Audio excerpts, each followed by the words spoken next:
안녕하세요. 네, 6월 새로운 달이 시작되었습니다. 또 새로운 한 주가 시작되었습니다. 그리고 또 하나 또 오늘부터는 신명기 1장부터 신명기 새로운 또 책으로 하나님 말씀을 또 묵상하게 됩니다. 오늘 말씀 신명기 1장 1절에서 8절 말씀입니다.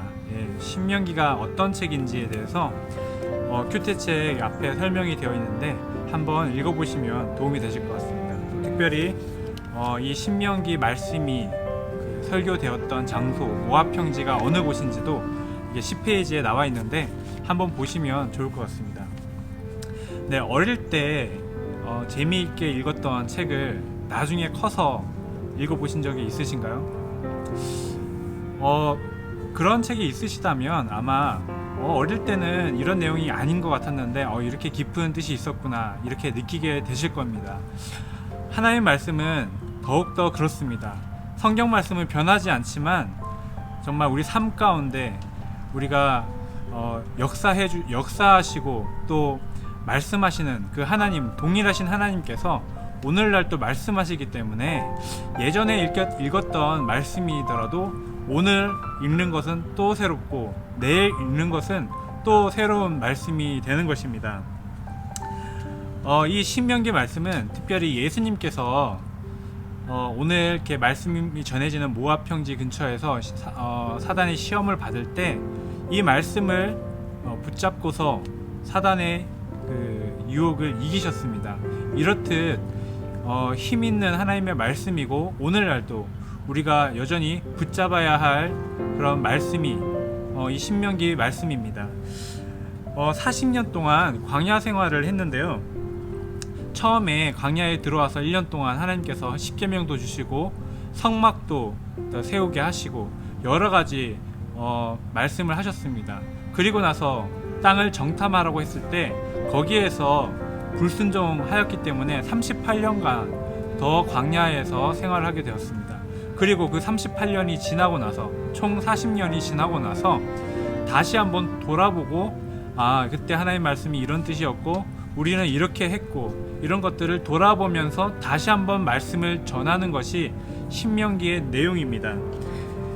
네, 오늘 모세는 모압 땅에서 이 율법을 시작했는데 5절에 보면 모세가 요단 저쪽 모압 땅에서 이 율법을 설명하기 시작하였더라 일러스되 이렇게 이제 시작이 됩니다.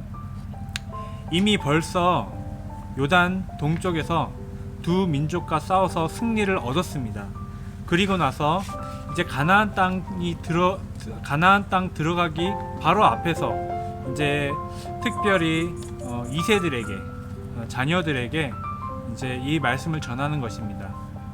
부모 세대에서 경험했던 그 경험들, 부모님들이 실수한 것들, 그리고 하나님께서 말씀하셨던 것들, 이런 것들을 다시 한번 생각하면서 자녀들에게 전해주는 것입니다.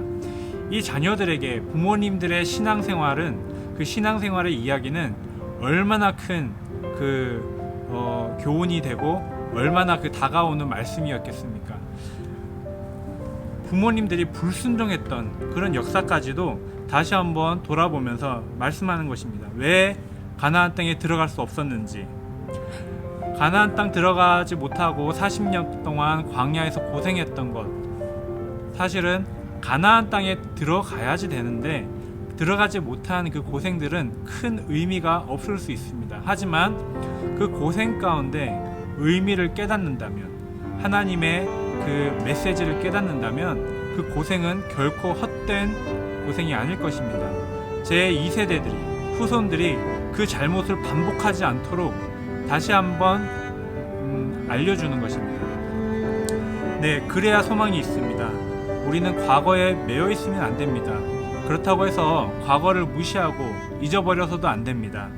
그냥 잊어버리는 것이 아니라 그 삶 가운데 하나님의 뜻이 무엇인지, 놓쳤던 것이 무엇인지 다시 한번 돌아보고 2세대들에게 하나님의 말씀을 다시 한번 교육하는 것, 거기에 그 가정에 소망이 있는 것입니다. 네, 주님이 함께하고 계십니다. 다시 그 말씀으로 돌아가서 우리 삶을 다시 한번 해석하고 혹시나 말씀에서 떠나 있던 것이 있었다면, 놓치고 있었던 것이 있다면 다시 한번 회개하고, 그렇게 회개할 때 우리의 삶에서는 한 걸음 나아갈 수 있음을 믿습니다. 예수님의 말씀 붙잡고 우리가 승리하고, 그리고 그 말씀이 우리에게 오늘의 삶에 또 큰 힘이 될 줄로 믿습니다. 축복합니다.